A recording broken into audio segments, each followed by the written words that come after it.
হরমুজে উত্তেজনা, বাড়ল যুদ্ধের আশঙ্কা, ভারতীয় জাহাজে হামলার অভিযোগে চাঞ্চল্য, হুঁশিয়ারি দিলেন খামেনি প্রকাশ্যে। তেলপথ ঘিরে বিশ্বজুড়ে বাড়ছে উদ্বেগ।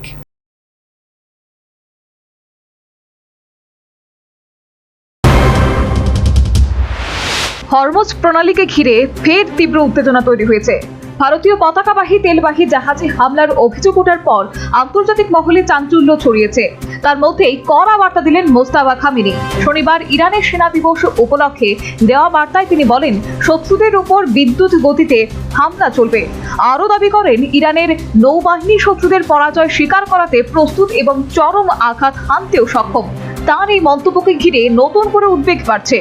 এরই মধ্যে ইরান আবার হরমুজ প্রণালী বন্ধ করে দেওয়ার ঘোষণা করেছে বলে জানা গেছে। ইরানের ইসলামিক রেভলিউশনারি গার্ডের দাবি, আমেরিকার প্রতিশ্রুতি রক্ষা করেনি, তাই ইরানগামী জাহাজে অবাধ চলাচল নিশ্চিত না হওয়া পর্যন্ত এই জলপথ বন্ধই থাকবে। শনিবার সকালে হরমুজ পেরোনোর সময় দুটি ভারতীয় পতাকাবাহী জাহাজ হামলার মুখে পড়ে বলে খবর। ইরাক থেকে তেল বোঝাই করে ফিরছিল জাহাজ দুটি। সূত্রের দাবি, একটি জাহাজ ক্ষতিগ্রস্ত হয়েছে, অন্যটি বড় ক্ষতি এড়িয়েছে। এই ঘটনায় জ্বালানি বাজারে নতুন অনিশ্চয়তা দেখা দিয়েছে।